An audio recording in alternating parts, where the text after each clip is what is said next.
You're doing great. Amazing. Okay, thank you everybody so much for joining us for DocFest 2021, the 20th edition. I'm joined with the filmmakers from our shorts program one, Who I Am. We have Emily Schumann from When I'm Her, along with Michael Cusimano, also the subject of When I'm Her. We have Kate Stonehill with Mother and Jazz Pitt with Mother, and then Aurora Brockman with Joy Child. Thank you guys so much for joining us for the program and the festival. It's so lovely to have you here. I'm just going to start off with going around. Can the filmmakers talk about what drew you to your projects? Where did you find this inspiration? And I'm going to start off with Aurora. Yeah, thank you. Yeah, so what drew me to Joy Child was a very personal story. At the time that I began making the film, my long-term romantic partner had recently come out to me as being transgender, and that was new information for me. And initially it was very difficult and very challenging, and I was struggling with how to sort of like love them unconditionally through that. And so my interest in the film was really sort of about understanding and exploring like gender identity, but also sort of unconditional love and acceptance in that experience. And so ultimately the film was sort of like a love letter to my partner, sort of saying like, I hear you and I'm listening. And yeah, so that's what drew me to the film. Amazing, thank you so much. And then let's talk about Mother. Kate, let's start off with you. Sure. So our Mother was filmed during the first year of the presidency of Jair Bolsonaro in Brazil, and we started filming on the day that he took office. And at that moment, it felt like it was really set out to be a response to a lot of this really poisonous rhetoric that was targeting the LGBTQ community in the wake of his rise. And so, you know, we were sort of looking for a film that could respond to that, but also speak to a lot of the incredible creativity and resistance that was coming from that community. And so we found the Voguing family, we found Michaela and their newly formed house. And we just felt like it was this amazing opportunity to tell a story of creativity and resistance responding to that moment in time. And Jazz, did you want to add anything about this? Yeah, just that I think quite a lot of the news that was coming out of Brazil about the LGBT community was quite negative and quite like this terrible thing is happening to these poor people. And there was quite a lot of like, I don't know, like almost like seeing the LGBT community as like victims. So we kind of wanted to make a film that wasn't about that and was more about the resistance and that community supporting itself. I love that so much. Emily, how about you? Yeah, so I started dancing at age 3, and my film follows Michael, who's here with us today, and he was dancing at the same school that launched his career. So we both knew each other sort of from afar, and I saw him, you know, one day online dressed as a woman named Madame Olga. And I became so curious as to why he was doing this. So the film sort of explores that question.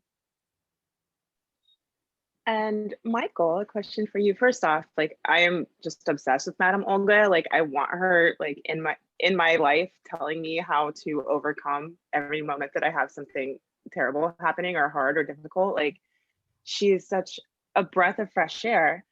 Can you talk about how it was when Emily approached you and how you decided to let her tell your story? Because I'm just so happy that you did and that it is out there. Well, thank you for saying that about Madame Olga. I appreciate that very much.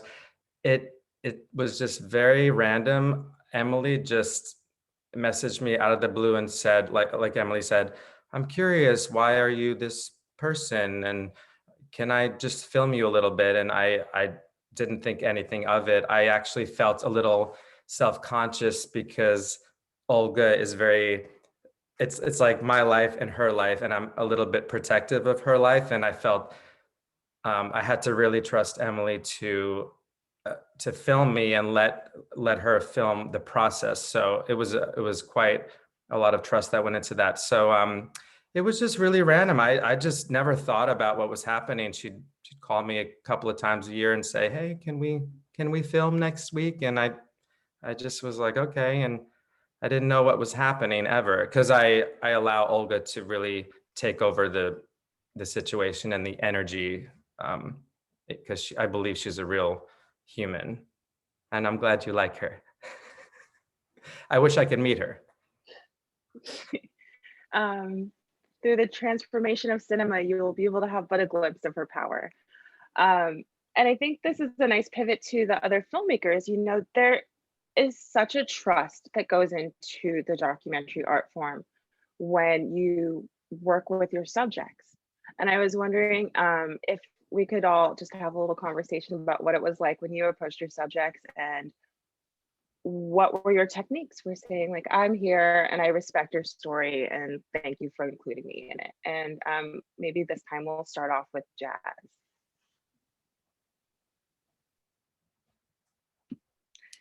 Yeah, so for us, it was obviously it's a little bit different because we were working in a foreign country.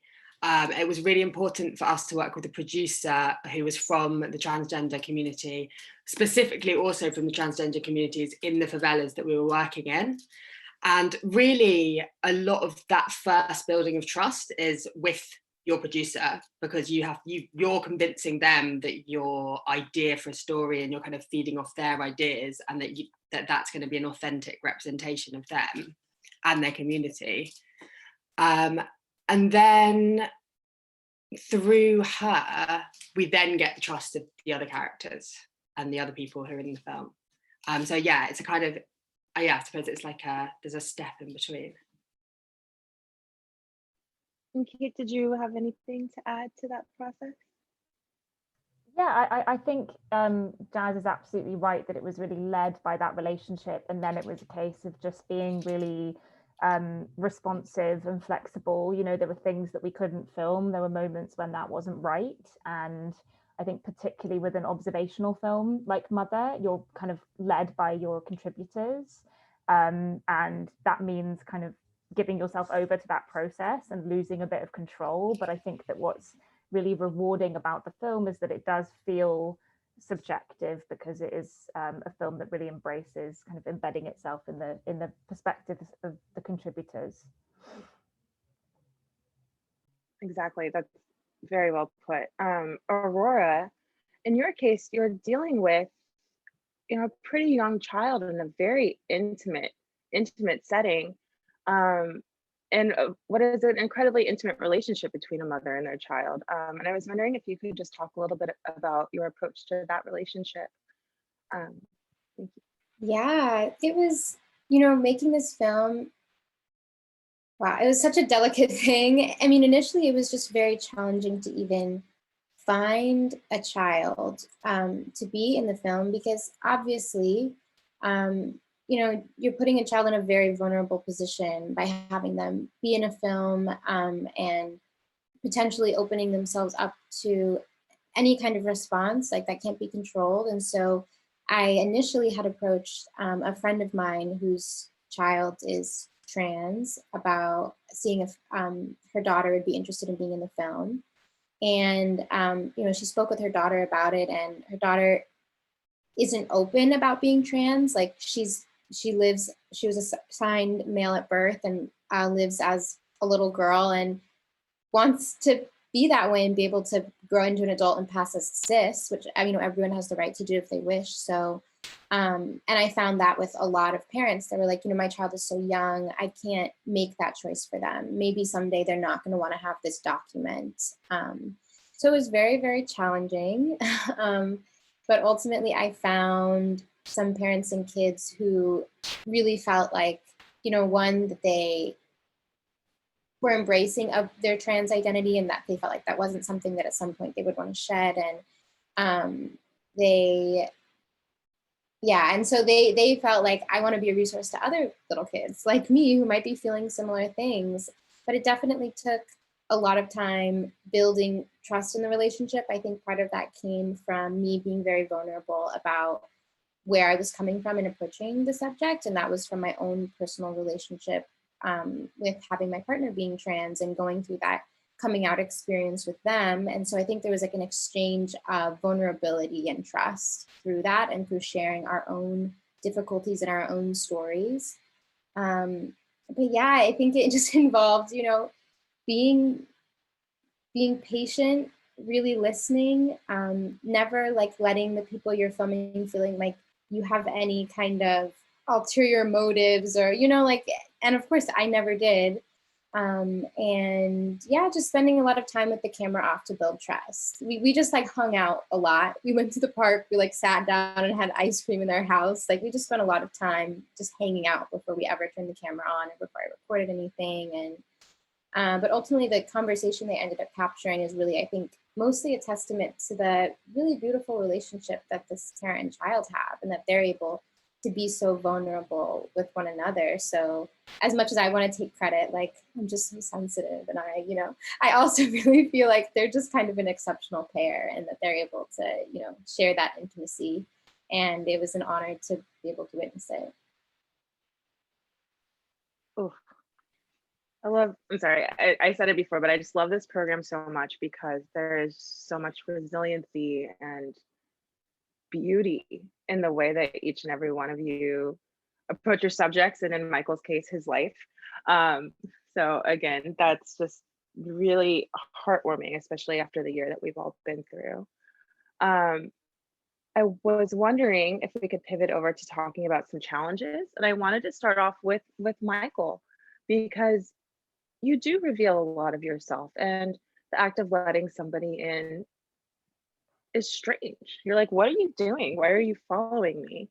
You know, like how did you kind of approach opening yourself up? I know you said that Madame Olga is her own person and she kind of takes over, but there is kind of a balance, and there has to be some sort of conversation that you have with yourself when you decide to open your heart that much and share so much of your life. Yeah, I never wanted anybody to see the transition from me to her ever. Emily was interested in that, and that terrified me because I am very protective, like I said, of Olga, and I want her to have her life and do her purpose on the planet. It's always been like that. I mean, for almost 20 years, I've been doing her a very long time, and it's grown, it's evolved, it's changed, it's shifted. I let her shift into whatever energy she needs to in order to accomplish her purpose on the earth. But so for me, the hardest part was like filming from me to her. That moment was so scary for me, and I just kept looking at Emily saying, I don't know if I want this captured on film, because I don't want anyone to see me. I want them to see me, and then I want them to see her. And I'm really glad that I was able to let go and completely trust Emily. And I don't trust a lot of people with being directed. I like to listen to my own voice, but I'm really happy that I allowed that to be captured, because it's my gut, my soul, my heart. And I'm okay with that. I'm okay with the good, the not so good, the ugly, the beautiful, the joy, the hurt that of my entire 41 years of living being captured. I'm okay with that. And because, you know, everything that I've been through has made me what I am. And Madame Olga has developed from all of those highs and lows, and to allow her to be seen in that way. I was just thinking about this recently, that I'm okay with that I'm okay that it's not always great, and it's not always, you know, roses or happiness or, you know, unicorns. And yes, my life is full of unicorns, and I love sharing those moments, but I'm I had this moment the other day. I was like, I'm okay with the fact that people can see that some days you're great and some days you're not that great, and that's beautiful, and we can all just share that and help each other.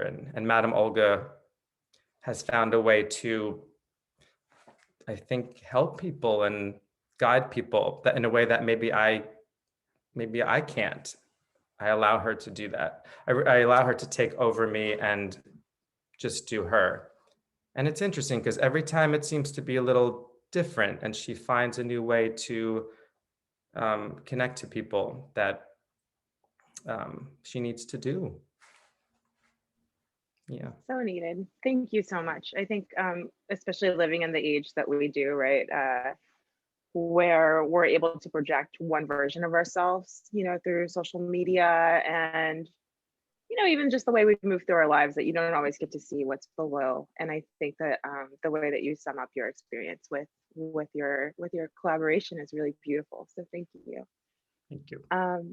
So I'm going to open up a new question, which is, can we talk about any challenges that you all encountered in the filmmaking process, and how you maybe were able to be resilient, just like the themes of our films? And I'm going to start off with Emily. Thanks. So it's such a good question, because I think when people see a film on screen, it's all completed, and not many people see all the rough cuts and all the different variations that the film has been through. And I think it's just so amazing to see how eloquently Michael can speak about the experience of being in a film and being so vulnerable. I think there are things with this film that I was incredibly lucky with. Michael is like the perfect documentary subject because he just laid all of his cards out on the table, and he was equally as vulnerable as Madame Olga. So that was an amazing thing to have sort of in my back pocket. But I think the challenge was getting Michael to confront why he's doing this, why he allows Madame Olga to take over. And I think that just took a lot of time. Like, this wasn't a film that was made in 6 months. It was made over the course of 2.5 years,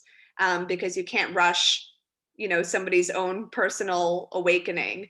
But I think now that he's arrived and he understands why the two people need to exist, he's able to have, just a really amazing awareness of all of these things sort of that happened in his life and why Madame Olga came to be. But so I think that, it took time, but I was really patient and just knew that it was going to be a beautiful film when we could really arrive at that moment together.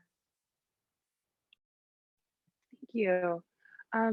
Aurora, I mean, obviously, we all know the first rule that you're told when you start film school, right, is no animals, no boats, no children. So I'm sure you had your own unique set of challenges that you encountered, especially with telling such an intimate, personal story with somebody who's still developing. Can you talk about any challenges you had? Yeah, like I said earlier, I struggled with access. That was very challenging, and sort of just even negotiating with myself, like as I was approaching strangers and their kids, like such a bizarre thing to do, and sort of the ethics of even proposing to make such a film about a young child, especially a gender expansive child. So that was difficult.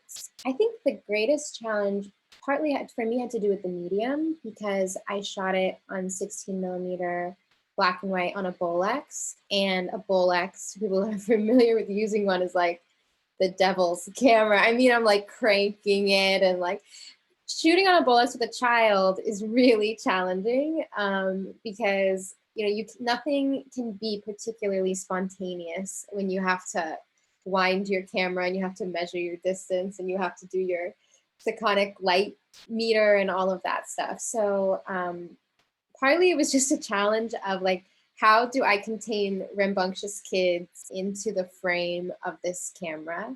And I have some like very funny anecdotes. Like, there's a scene at the beginning and end of the film where the child is having their face painted, And we shot that on Halloween. And that was just such a stupid choice of mine because they're sitting there having their face painted. The 30 seconds of footage I shoot took me almost 3 hours. And outside the window, they can hear all of their friends on the street trick-or-treating. And they're stuck inside with me trying to crank my camera like, Mom, I want to go outside. And it was just so funny.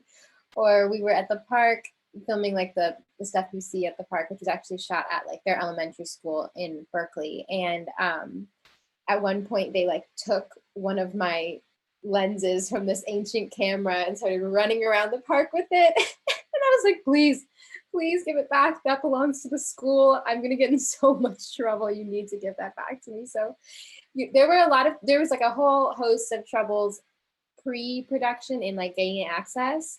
But remarkably, like the actual process of making the film, once I had the children, I didn't have the children, you know what I'm saying? Once I had gained access to these kids who would be in the film, like the emotional element of that, like they were so trusting and so vulnerable, and that was so beautiful, and that part was pretty easy. It was just sort of trying to wrangle little kids with this ancient technology that was very challenging. But it ended up also being an asset because there's like a part of the film where this child's on a trampoline and the film is kind of like degrading and it's sort of like the emotional climax. And that was actually not an intended thing. The camera like malfunctioned and sort of destroyed some of my footage. And this like degrading film was an effect that was just created by a mechanical failure of the camera. And so I feel like that's also sort of like one of the amazing, really fun things about documentaries. You get to like make art out of like the mistakes, sort of. Some really awesome filmmaker recently told me, he's like, invite like a mistake to be your co-director. And I sort of love that. So that's what I did with the film. I couldn't agree more. I feel like so much of filmmaking is an opportunity for creative problem solving, which you definitely have to think about, especially when you're going to a different country and gaining access to communities that aren't necessarily your own. There must have been some challenges as you were on that process. And I was wondering, Kate, if you could talk a little bit about any of those and how you made your lemonade.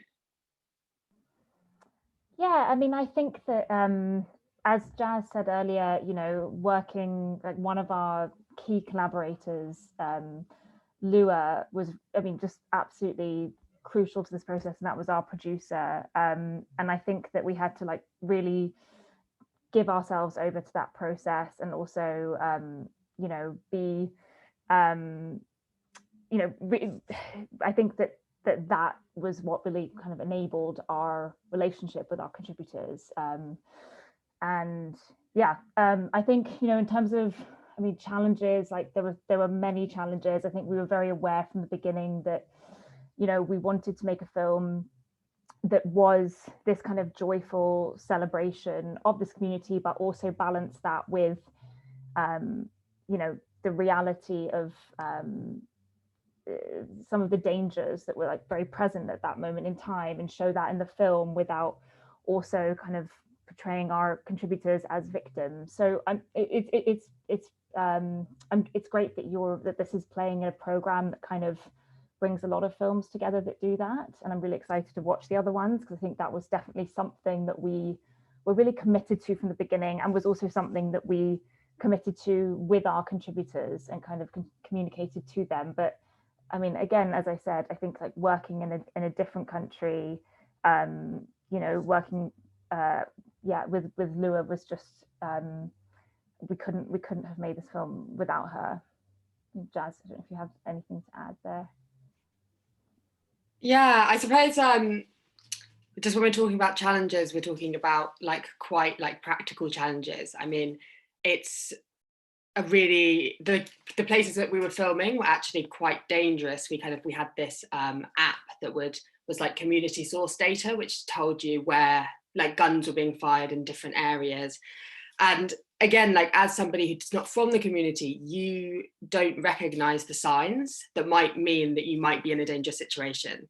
So again, it was that thing of kind of like giving ourselves completely over to Lua, who did know the signs. You know, I think that we were going to film one day and she was just like, no, we can't film, and I couldn't see anything wrong with the situation, but she had noticed that lots of people weren't out on the streets, which means that somebody's had a tip off, which means that there might be a gun battle. And so things like that, and you know, it's really difficult when part of, as like Kate was saying, part of your film is wanting to show that dangerous side, but then also you have to keep yourself safe and all of your contributors safe, and you're just constantly like having that battle in your head of, am I putting people in more danger than they would have been by this filmmaking process, and balancing that with trying to show the reality, I think was a quite a big challenge for us. Wow, yeah, that's such a great point. We don't talk enough about the ethics of filmmaking and what power it is, and also what a responsibility it is as filmmakers to protect those stories and make sure that they have the best possible way to reach their audiences. And to wrap up, my final question is going to be, what do each of you hope that your audiences walk away with after sharing these stories? You know, whether we're in person or watching them online, there is a collective thing that's happening. You know, each and every person who's tuned in or come to the theater is going to have a chance to see these stories together and understand the weight of, while individually they're all very powerful, together they do show a large representation of different stories of resilience through transformation and embracing gender identities and learning how to inhibit these bodies that we are given and how you want to shake them and move them and tell people how to be. And so I think I'm going to jump right back into our mother team, Kate and Jazz, if you want to talk about what you want people to walk away with after seeing your film. That's such a nice question. I suppose for me, it's just a sense, I just like them to get a sense of how important the family who are at the centre of the film are to each other. And just, yeah, if they could just get a sense of the kind of like excitement of being young and being in this like really amazing voguing world, and paired with the care that they feel about each other and what that means to them, I think that would be what I would like people to come away with. Okay. Yeah, I would echo that. I think for me, I think the thing I really love about our film is the chosen family element of it, and I also think maybe at this moment in time there's something about reflecting on the power of chosen family that could be really, really powerful and that could resonate in a number of different ways. And when I watch the film, that's always the thing that I think about. You know, one of our contributors says, you know, does family have to be by blood? You know, and I think that's just a really powerful sentiment, particularly at this moment in time. So yeah, but it's a lovely question, and I like to think about that. Cool. Aurora, I think you said earlier that your subject decided to allow themselves to be a contributor to your film because they wanted to become a resource, which I think is such an important thing, especially from such a young person. Can you talk about what you hope that resource is for your audience? Yeah, definitely. You know, in this film, I wasn't just interested in exploring gender identity, but I was also really interested in exploring the parent-child relationships and relationships in general. And, you know the reality is that the kind of loving reception that the child in this film receives from their mother isn't, unfortunately, the reality for many gender expansive kids. And so I wanted this film to be sort of like a really beautiful blueprint for what that relationship can and really should look like. And so, you know, I hope for trans kids, they see this film and they feel very seen and like very held. And I also hope for people who, you know, maybe don't have trans children in their lives and they're struggling with that, or who are less familiar with like gender expansive children, that it's an eye-opening film to watch, and sort of, yeah, provides, you know, a path forward for how we can gender expansive kids and how we can receive them. Michael, this is your story and you get to share it. And I know you talked earlier about some apprehensions about that vulnerability, but through the work that you do already and the combination of the film, like how do you want people to walk away feeling? I was going to say the same thing. I haven't thought about this, and it's a really beautiful question as well. And you got me thinking, because there was a long time where I 20, 25 years ago, where I thought I was not going to be okay for a while, where I felt very lost, and my self-esteem was very low. And I always thought, am I going to make it? Am I going to be okay? Am I going to get through these challenges? So looking back at that little boy and seeing that, you know what, he did find a way. And Madame Olga, I didn't even realize Madame Olga was a way for me to find my way. I thought I was just being a goofball all the time. I didn't know that it was that deep. I didn't know it was that much going on inside of me to heal, and until this film, to be honest. And so maybe something we could all get from it is maybe we all have a little bit of Madame Olga in us that can help us, in our own way. Because like I said before, I really didn't think I was going to be okay for a while. And that's something that I would like to share with people, that it is going to be okay. And your life can get more magical and colorful. You just have to get through it and breathe through it and just keep moving forward. I think that's the message that I'd like to share. Well, thank you so much. I mean, Emily, this must be rather cathartic. You and Michael did kind of have a similar moment in time where shared dancing experiences, which, as beautiful and wonderful it is through the expression of your bodies, it also seems intense. So I wonder if you could talk about what, like through telling this story, what it is for you that you took away, but also what you hope your audience takes away.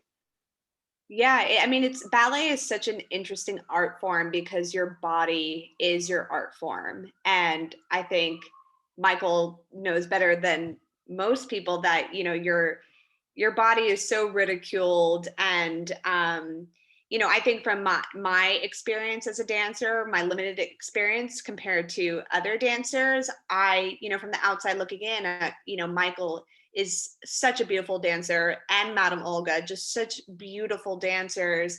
And I was like, how could they ever feel insecure or not good enough? So I think in making the film, I realized that like my experience isn't singular, and I think that the takeaway is that like you're not alone in your struggle, and that so many people that you wouldn't realize are struggling and have struggled and have overcome or are still finding their way through. So I think in making the film, I realized even for myself that, these gnawing feelings of being a dancer when I was 16, that they're still there, but it's okay. I think beauty and pain sometimes work hand in hand in equal measure, especially in art forms. So I think the takeaway is that like we're, even as filmmakers, like this is a really hard art form as well. And that like we're not alone in this struggle. Nobody makes a film by themselves. I mean, I guess some people do, but I don't know if I would applaud that process. I think that, we have to be a community and a team and lift each other up. And I mean, it's just amazing to see so many women in this square. So I think, I think we're not alone. So, that's my takeaway.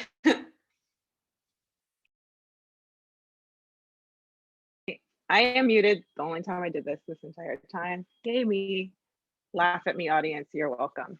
Thank you all so much. It's so special to have everyone here and to be able to share these stories. And just thank you. I think, yeah. And thank you, audience. Goodbye.